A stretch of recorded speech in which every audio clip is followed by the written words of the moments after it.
Good morning, my dear student. Myself Saurabh Srivastava. Started going to teach you today politics, chapter number 2, and today is the part 1 of this chapter. And in today's topic, I am going to discuss about state legislature. ठीक है? Okay, so let's begin the class. Now, the topic is our country is a union of state. ठीक है? तो देखिए इस word का बहुत बड़ा मतलब है. Our country is a union of state. Union of state. ठीक है ना. तो यूनियन ऑफ स्टेट का हिंदी में अगर हम अनुवाद करें या हिंदी में देखें तो राज्यों का संघ कहेंगे. इसको हम क्या कहेंगे? राज्यों का संघ. इसका मतलब बहुत बड़ा है. अगर समझा जाए तो यूनियन ऑफ स्टेट का मतलब कि हमारी कंट्री इंडिया जो है, हमारी कंट्री ने स्टेट को बनाया है. हमारी कंट्री ने स्टेट को बनाया, यानी कि भारत राज्यों का संघ है. ठीक है, भारत राज्यों का संघ मतलब हमारी कंट्री ने डिसाइड किया है कि कौन से राज्य का क्या नाम होगा, ऐसे करके. तो यूनियन ऑफ स्टेट का मतलब भारत राज्यों का संघ है. भारत राज्यों का संघ है. यूएस जैसी कंट्री में क्या है कि यूएस जैसी कंट्री में अलग अलग टेरिटरी थी. सभी टेरिटरी ने मिलकर के यूएस को बनाया, यानी कि वहां क्या है कि राज्यों ने मिलकर के देश को बनाया. तो वहां पे स्टेट गवर्नमेंट के पास ज्यादा पावर है और सेंट्रल गवर्नमेंट के पास कम पावर है. और हमारे यहाँ यूनियन ऑफ स्टेट का मतलब कि देश ने राज्यों को बनाया है. ठीक है, इसलिए हमारे यहाँ सेंट्रल गवर्नमेंट के पास ज्यादा पावर है. सेंट्रल गवर्नमेंट का मतलब जैसे नरेंद्र मोदी की जो सरकार है वो सेंट्रल गवर्नमेंट की सरकार है, तो उसके पास ज्यादा पावर है. राज्य सरकार जैसे माननीय आदित्यनाथ योगी की जो गवर्नमेंट है, या नीतीश कुमार बिहार में जो गवर्नमेंट है, या दिल्ली में केजरीवाल की जो सरकार है, तो वो स्टेट गवर्नमेंट है, उनके पास कम पावर है. ठीक है ना. तो हमारे यहाँ उल्टा है. वर्ड्स का बहुत बड़ा मतलब है. Okay, We have a government at the national level and also at the state level. हमारे यहाँ दो तरह की गवर्नमेंट चलती है. ओके, एक गवर्नमेंट जो सेंट्रल लेवल पे रहती है जिसे हम कहते हैं क्या? Central government. बात समझिएगा मैं क्या कह रहा हूँ, सेंट्रल गवर्नमेंट. ओके, और एक गवर्नमेंट इसके नीचे काम करती है जिसे हम क्या कहते हैं? स्टेट गवर्नमेंट कहते हैं. State government. और एक थर्ड टायर की गवर्नमेंट होती है जिसे हम कहते हैं क्या? म्यूनिसिपैलिटी. म्यूनिसिपैलिटी या ग्राम पंचायत कहते हैं. ठीक है ना, गांव में क्या कहा जाता है? ग्राम पंचायत बोला जाता है. तो ये थर्ड टाइप ऑफ गवर्नमेंट है. तो कॉन्स्टिट्यूशन बनने के बाद सिर्फ हमारे पास सेंट्रल गवर्नमेंट और स्टेट गवर्नमेंट की ये जो म्यूनिसिपैलिटी और ग्राम पंचायत है इसका फॉर्मेशन बाद में हुआ था. तो इसे हम डिस्कस करेंगे बाद में. लेकिन अभी आप जानिए कि हमारी कंट्री में मेनली दो तरह की गवर्नमेंट होती है. एक होती है सेंट्रल गवर्नमेंट जो नरेंद्र मोदी की सरकार है, और एक होती है स्टेट गवर्नमेंट जो माननीय आदित्यनाथ योगी की सरकार है, उसे. Okay, The government at each level works through three main organs. ठीक है, हर एक लेवल की गवर्नमेंट तीन मेन ऑर्गन्स पे काम करती है. पहला लेजिस्लेचर. पहला क्या है? लेजिस्लेचर. जैसा कि बोर्ड में मैंने लिखा है, फर्स्ट लेजिस्लेचर. लेजिस्लेचर. ठीक है, लेजिस्लेचर. ठीक है, इसमें होता क्या है पढ़ लेते हैं इसको थोड़ा सा. Legislature which makes loss. Legislature जो नियम बनाती है. ठीक है ना. एंड एग्जीक्यूटिव दूसरी होती है गवर्नमेंट क्या? एग्जीक्यूटिव.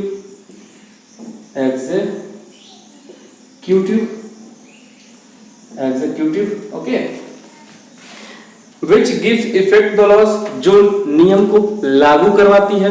ठीक है, मतलब लेजिस्लेटिव क्या? लेजिस्लेचर क्या करती है? नियम बनाती है, रूल बनाती है. एग्जीक्यूटिव का काम क्या है? नियम को लागू करवाती है, इफेक्ट में लाती है.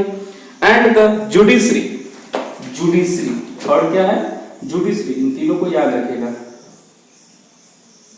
जुडिशरी का काम क्या है कि अगर नियम कॉन्स्टिट्यूशन के खिलाफ है, यानी कि वो हमारे फंडामेंटल राइट्स को अगर छीन रहे हैं हमसे, तो उसमें जुडिशरी इंटरफेयर करेगी और इन दोनों को ये आदेश जारी करेगी कि आप इसमें कुछ सुधार करें. ओके,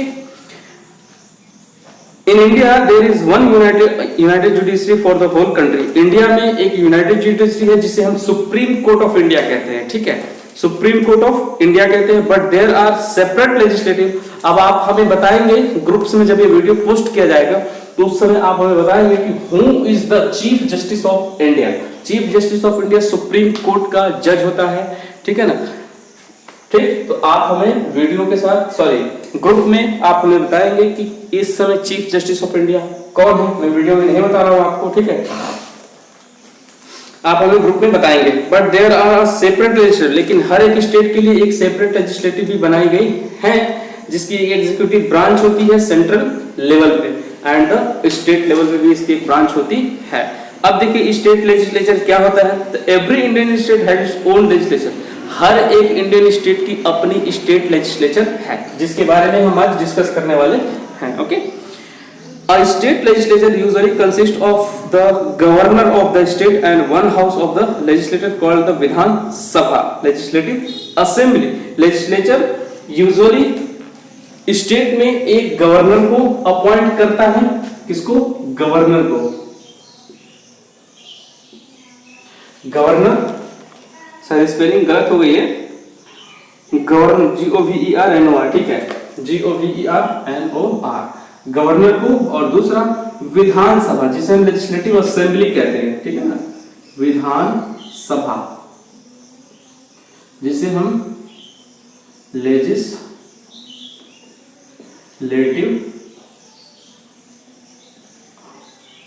असेंबली कहते हैं। ओके, आई होप आपको चीजें बहुत अच्छे से समझ में आ रही होंगी। The upper house is called the Vidhan Parishad.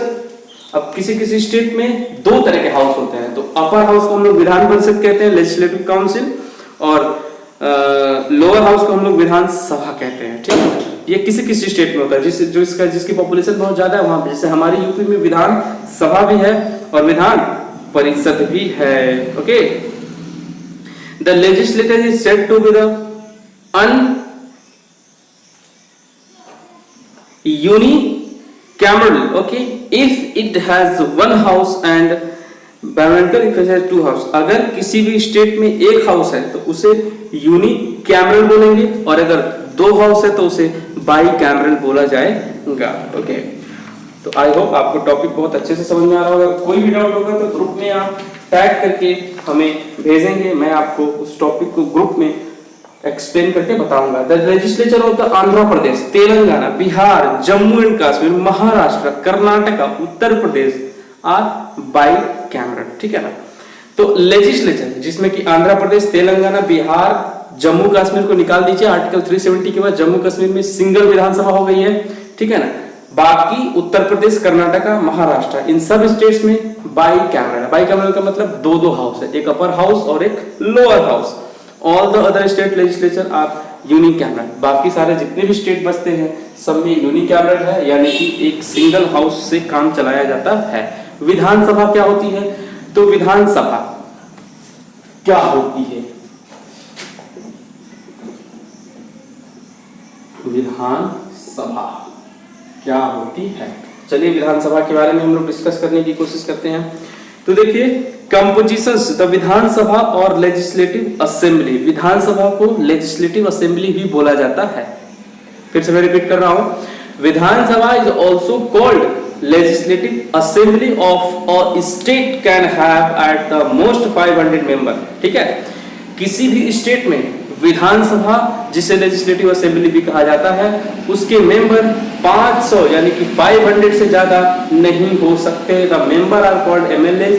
विधानसभा के मेंबर को एमएलए बोला जाता है, विधानसभा के मेंबर को क्या बोला जाता है, एमएलए, जिसमें एम का मतलब है मेंबर, ठीक है, एल का मतलब है लेजिस्लेटिव और ए का मतलब क्या है, assembly. It means the full form of MLA is member of legislative assembly. I hope आपको चीजें समझ में आ रही होंगी। Okay, the MLAs are directly elected by the people of the state. किसी भी स्टेट में एमएलए सीधे लोगों के द्वारा इलेक्ट किया जाता है। एमएलए को हिंदी में विधायक बोला जाता है। तो विधायक के इलेक्शन में लोग डायरेक्टली पार्टिसिपेट करते हैं। For the purpose of elections, elections कराने का मतलब ये होता है, उद्देश्य ये होता है कि the state is divided into units called assembly constituencies. State को कई सारी असेंबली कॉन्स्टिट्यूएंसीज में यानी कि विधानसभा क्षेत्र में बांटा गया है। Okay, The higher the population of the state, the large in the number of constituencies in the state.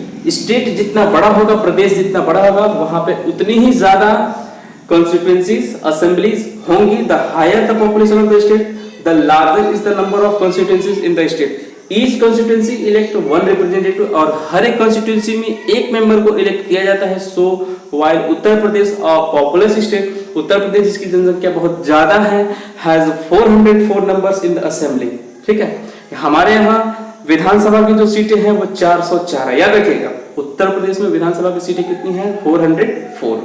Sikkim जो सबसे छोटा स्टेट है, वहां में विधानसभा की सीटें कितनी है, ओनली 32। तो आप लोग मेंबर ऑफ लेजिस्लेटिव असेंबली से अंदाजा लगा सकते हैं कौन स्टेट बड़ा है और कौन स्टेट छोटा है। तो यूपी सबसे बड़ा और सिक्किम सबसे छोटा। ओके, अब देखिए presiding officer the member of the Vidhan Sabha elected from among themselves और स्पीकर। विधानसभा के मेंबर इलेक्ट होकर जब विधानसभा में जाते हैं, यानी कि एमएलए जब विधानसभा में जाते हैं, तो वहां पे एक स्पीकर का इलेक्शन होता है और एक डिप्टी स्पीकर का इलेक्शन होता है। तो speaker presides over the meetings of the house. Speaker का काम क्या होता है कि मीटिंग्स को बुलाना, हाउस की मीटिंग्स को बुलाना, ऑर्डर को मेंटेन करना विद इन द हाउस, मतलब हाउस के अंदर किसी भी तरह की क्या हो, इलीगल चीजें ना हो, गलत चीजें ना हो, उसको मेंटेन करना स्पीकर का काम होता है। Okay, within the house and takes vote on issues, और अलग अलग इश्यू पे जो कानून बन रहा है, रूल बन रहा है, उस पे वोट कराना एमएलए का। ड्यूरिंग द स्पीकर्स एब्सेंस, अगर स्पीकर एब्सेंट रहता है तो उसके सारे काम को कौन करेगा, डिप्टी स्पीकर। अगर स्पीकर एब्सेंट रहता है तो उसके सारे काम को कौन करेगा, deputy speaker. Term the Vidhan Sabha normal term of office is 5 year. Vidhan Sabha 5 सालों के लिए चुनी जाती है, मतलब हमारे योगी आदित्यनाथ जी जो हैं वो 5 साल के लिए चुने गए हैं। अगले 5 साल जब बीत जाएंगे तब फिर से इलेक्शंस कराए जाएंगे और फिर से उनकी सरकार को इलेक्शन में पार्टिसिपेट करना होगा। But it may be disclose broken up to be the form again earlier under certain special condition its term can even be extended by the parliament. कभी कभी अगर स्पेशल कंडीशंस आती हैं या कोई प्रॉब्लम्स देश में रहती हैं, बहुत बड़ी प्रॉब्लम्स, एपिडेमिक पैंडेमिक अगर चल रहा है, तो उस समय 5 साल की गवर्नमेंट को 6, 7 साल, 8 साल किया जा सकता है। लेकिन इसके लिए संसद भवन यानी कि लोकसभा में रूल बनाना पड़ेगा और उस पर प्रेसिडेंट का सिग्नेचर चाहिए, तभी हम इनके कार्यकाल को यानी कि टाइम पीरियड को बढ़ा सकते हैं। तो देखिए मैं फिर से चीजों को एक्सप्लेन कर रहा हूँ।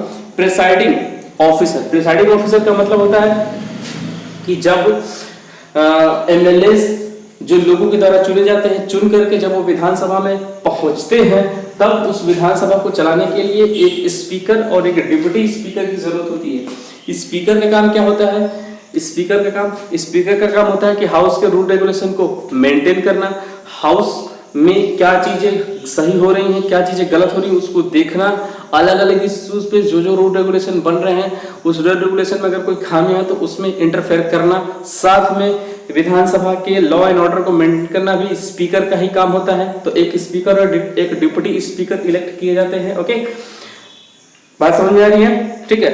साथ में किसी भी इश्यूज पे अगर वोट कराना हो तो वो स्पीकर ही कराएगा।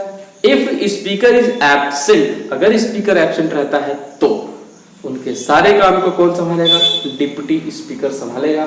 तो आज की वीडियो में हम इतना ही रहने देते हैं। अगले वीडियो में हम लोग विधान परिषद की बात करेंगे, जिसे लोअर हाउस भी कहा जाता है, lower house of a state, जिसे विधान परिषद, ठीक है ना, कहा जाता है। इसको हम लोग डिस्कस करेंगे नेक्स्ट वीडियो में। आई होप आपको वीडियो बहुत अच्छी लगी होगी, तो please like share and subscribe. Okay, अगर कोई भी डाउट है तो आप वीडियो को टैग करके हमें लिख सकते हैं, हम उसका जवाब आपको क्लास के अंदर देंगे। Okay, so thank you so much for today.